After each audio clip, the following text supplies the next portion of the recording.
You dip, Daniel? That's why we needed to come up with another pack to put in there. But I shower with Jeff all the time. Okay, you'll remember on our last video we talked about a lawsuit filed against PSA by a company called Card Registry. We kind of essentially got the side of the story from this company, Card Registry. They were suing PSA for $2 million over a PSA 10 Bird Magic rookie card similar to this one. Card Registry said they sold a Bird Magic rookie card to a buyer. After the sale of the card in 2016, the FBI began an investigation where people were popping open PSA cases, inserting inferior cards or counterfeit cards, and resealing the PSA holder. This Bird Magic card got swept up in the drama. Well, we talked to the buyer of the card. The person Card Registry sold the card to. His story is a little different than the one presented in the lawsuit, so let's go over it today. The buyer bought the card from Card Registry for around $26,000. Immediately after he got it, he kind of thought something was up. The card was a little off center, kind of some soft corners. 1 or 2 days later, he sends the card to JP Cohen, president of Memory Lane Auctions. One of the Cardboard Connection radio sponsors, JP Cohen of Memory Lane Inc.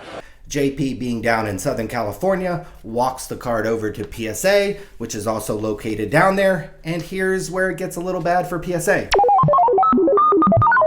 Because what you have here is a lower grade Bird Magic card in a holder that's been resealed and potentially a fake flip as well. So here is PSA's chance to catch the fraud actually being committed against them. PSA, instead of catching any of these mistakes, the card not being a 10, the holder was resealed, the flip was already being used by another card, PSA just reslabbed the card a PSA 10. Hello, I'm Joe Orlando. Memory Lane sends the card back to the buyer, but again, he got the card back even now in this new holder, and he thought something was up. He just thought the card wasn't a PSA 10. Gets even more interesting. The buyer decides to sell the card, sends the card back to JP over at Memory Lane, who sends the card over to Brent at PWCC.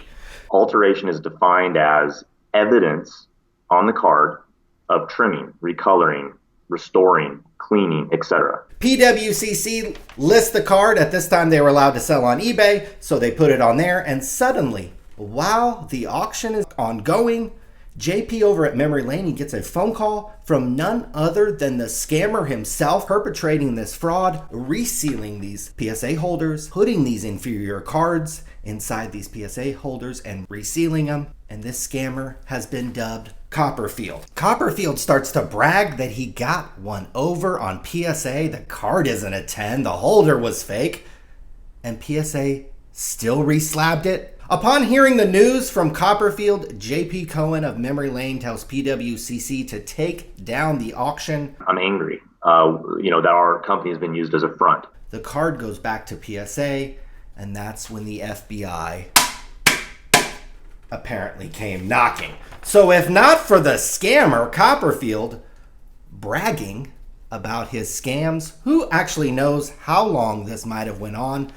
This card would have probably changed hands. Copperfield is believed to be from Mexico and apparently has never been found. We're going to make them pay for that wall. And just a couple things to clear up from the lawsuit that apparently weren't factual. The buyer has nothing against Card Registry or PSA, no ill will toward either one of them. But Card Registry does claim in the lawsuit that they refunded the buyer. That is not true. The buyer had to file a claim with American Express to get his money back. Card Registry says they alerted the buyer of the FBI investigation, that according to the lawsuit, but that according to the buyer is false, that he was not alerted of any kind of investigation by Card Registry. So we've gotten two sides of the story here, Card Registry and the buyer of the card. Boy, it'd be great to hear PSA's side of the story. How did they not catch this card that came back to them? That was an inferior card, not a PSA 10.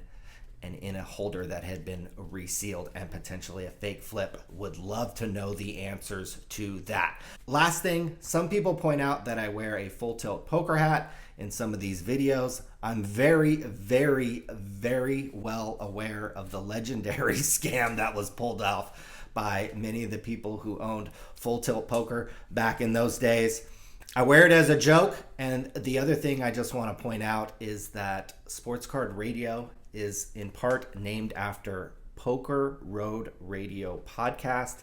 That was one of the legendary poker podcasts way back. We're going now back 15 years. So shout out to anybody who remembers Joe Seabach, Ali Najad, Gavin Smith, and those guys who hosted that podcast. Joe Stapleton, a bunch of guys hosted that show.